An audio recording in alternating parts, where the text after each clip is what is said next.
বিষম খায়। শ্রীরাম বলছে, কানাই এ আবার তোর কেমন কথা?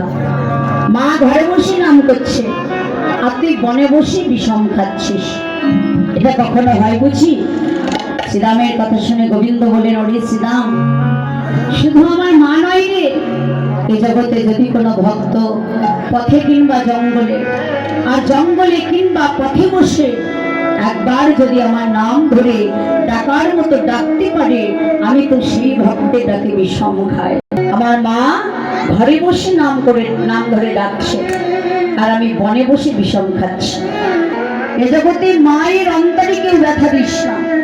চল রে ভাই, আর দেরি না করে চল আমরা মায়ের কাছে ফিরে যাই।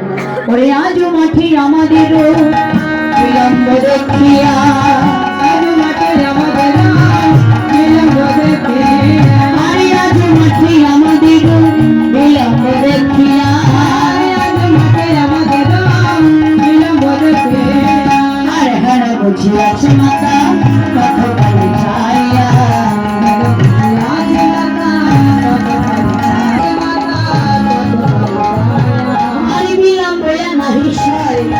চলো যাই ঘরে,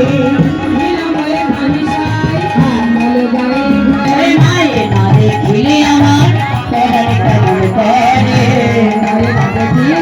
আমি না দেখিলে পরে মনে ভালো লাগে না রে, না দেখিলে পরে মন তো ভালো লাগে না, আমার মায়ের লাগি পরাণে কাঁদে মন ভালো লাগে না,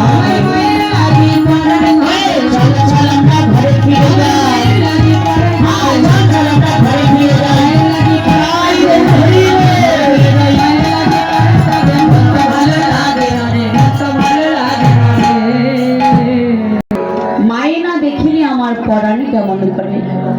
আজকে ভগবান নিজে শ্রীরাম সুদাম দাম বসুদামকে ডেকে বলছো, রে আর দেরি না করে চল আমরা মায়ের সন্তান মায়ের কাছে ফিরে যাই। এ জগতে মায়ের অন্তরে কেউ ব্যথা দিও না। ওরে শ্রীরাম, ওরে সুদাম, মাকে কেউ দুঃখ দিও না। মাতা পিতার অন্তরে যারা দুঃখ দেয়, কষ্ট দেয়, তাদেরকে সারাটা জীবন কষ্ট পেতে হয়। হলো জগতের গুরু, মা হলো 14 ভুবনের গুরু। সেই মাতা পিতার অন্তরে কেউ ব্যথা দিও না।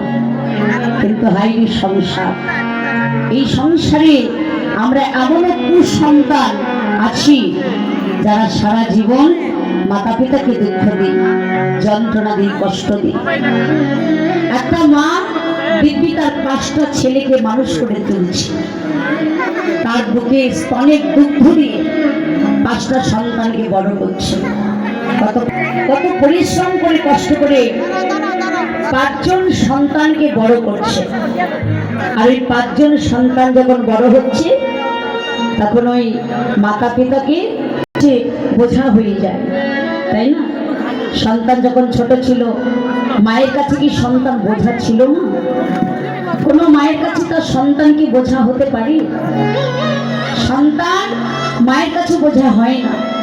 কিন্তু সন্তান যখন বড় হয়, সেই সন্তানের কাছে মা বাবা বোঝা হয়ে যায়।